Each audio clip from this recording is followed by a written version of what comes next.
welcome back to GT Races. Before we start this video today, let's go over to my friend at ARC Garage. They have many new videos now, so please go over them and see the videos if you like Alfa Romeos. And now we start today's video. I have not made a video for like, I think a week or something like that. Maybe I'll be a little bit sick here. But today we will do a video because today I finally got my MAF sensor. It took a long time actually to deliver it here from Germany, but I have it today. So I have already plugged it in, and we are going to start the car.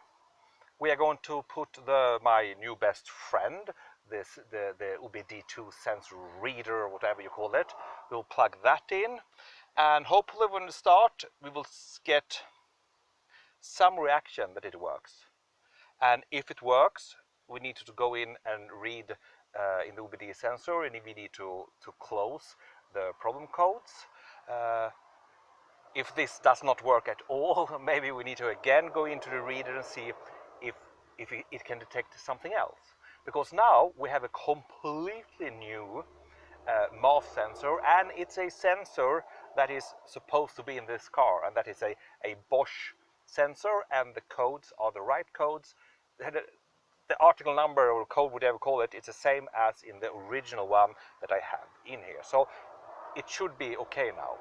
And of course, if the MAF sensor doesn't work now, we have more things. We have the switches underneath, the brake or the clutch switches. That can be a reason. Of course, we have something with, we can have a problem in the gasoline tank too. We have a problem with the electricity, with the sensor in the back, something that makes this problem. I think we start now. I'm very curious. I will take down the camera and show you here when I start and what happens with the codes. And then we take it from there and see what happens. Okay, are you ready? I am. Before we start, what is the fault codes that I have? Of course, the first one is a VDC failure that will come up. The second one is a motor control system failure. Very long word. And the third thing is, of course, that the gasoline gauge does not work. It's on 0, and when I only have ignition on, no, we call it, yes, ignition, not starting the car, I actually can see that this works because it goes up to the level of gasoline I have. But when I start the car, this drops down to 0, and VDC and motor control system. Okay, let's start now and see what happens. No gear in, no.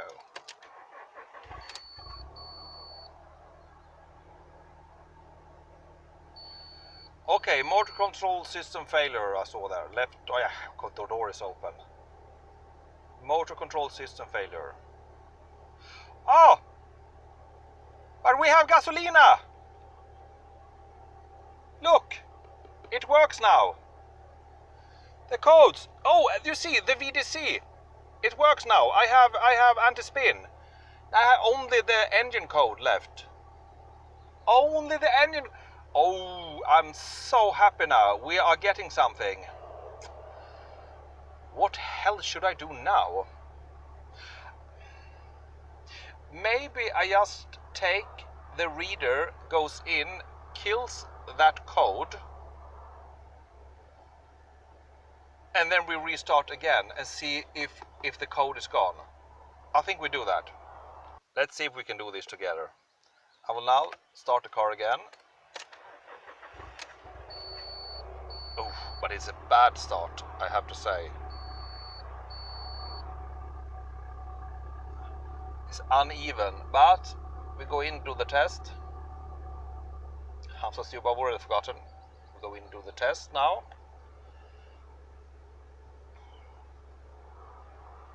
We're waiting now, it goes through, and should hear... The last time was the KWP2000 that indicates. Oh, but now my idling is very good. Look at that, I have a good idling again.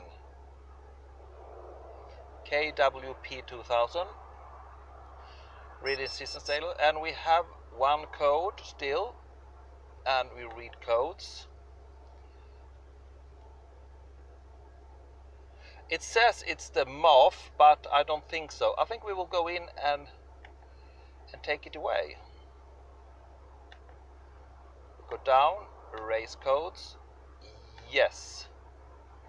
Yes.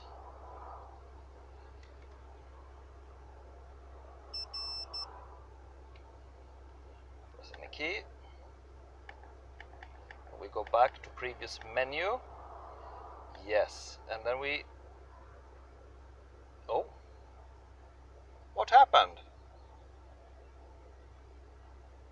It's gone now. Yeah, it's gone now. I don't have any forecourt. Let's turn it off again and we start the engine again and we see if we have any repetition of anything. And now we start. And now I hope you see suddenly when we started the idling was very, very bad. And after like, I don't know, 20 seconds, suddenly something happened and it got straight.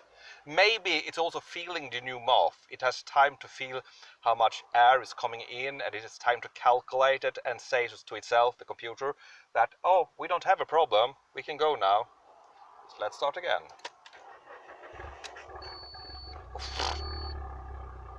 But I have an ugly starting idling. And now it's getting better and then suddenly, how you hear? In the beginning, it goes a little bit bad, and then suddenly, boom, it goes well. Let's do another test.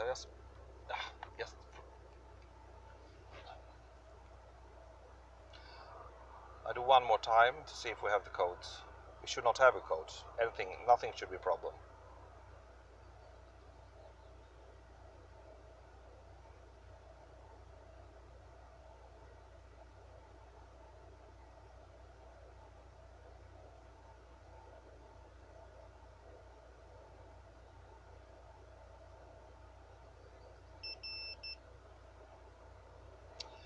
We have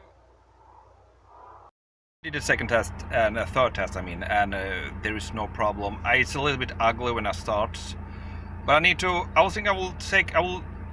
You see, I'm heating it up now, the engine, and I will take a little spin and see how it feels. And we're back again after a small 30-40 minutes test drive, just to see how the engine works and if there's something strange happening. And of course it is something strange happening. As you heard, when you start a car, it has a very rough start and a problem to find the idle.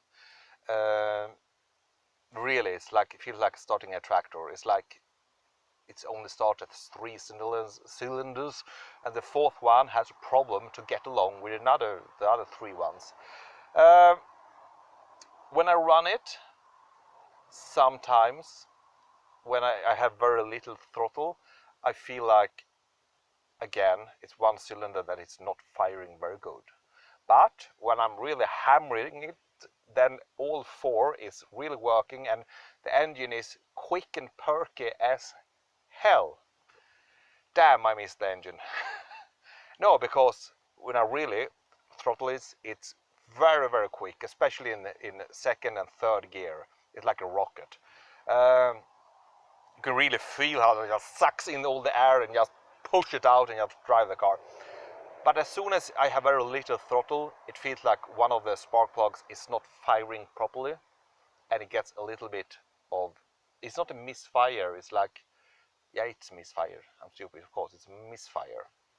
And maybe that is a problem also when I start the car, it's really bad. So I think that I need to continue, see what the problem is. Maybe it's just a spark plug. I have not changed spark plugs for 1 year and I had some problems, so I need to take them out and look at them. And of course we have the ignition coils, maybe. They are old. Injectors, too. So I think that one of the next steps soon will be to start to look at the whole system. Everything with the electronics and everything for the ignitions and also for the fuel injectors too. Yeah, that will be interesting. I don't know how to change injectors, but it could be something that I need to do. Fuel pump too, maybe. And also I need to look at the what call it, air breathers, oil breathers, and the fuel vapor breathers. I heard someone of you told me that you can take that away and the car would run better. I have no idea how to do that. Don't I need some sort of catch tank instead? I don't know. Well, I think that this is all for this video. It's good to be back after 1 week and not doing one video. Finally, we can get the car to run again, even though it's not 100%. Yeah. So, until next video, which hopefully be tomorrow actually. See you tomorrow and have a very good day. We have a beautiful day in Sweden now. So, goodbye.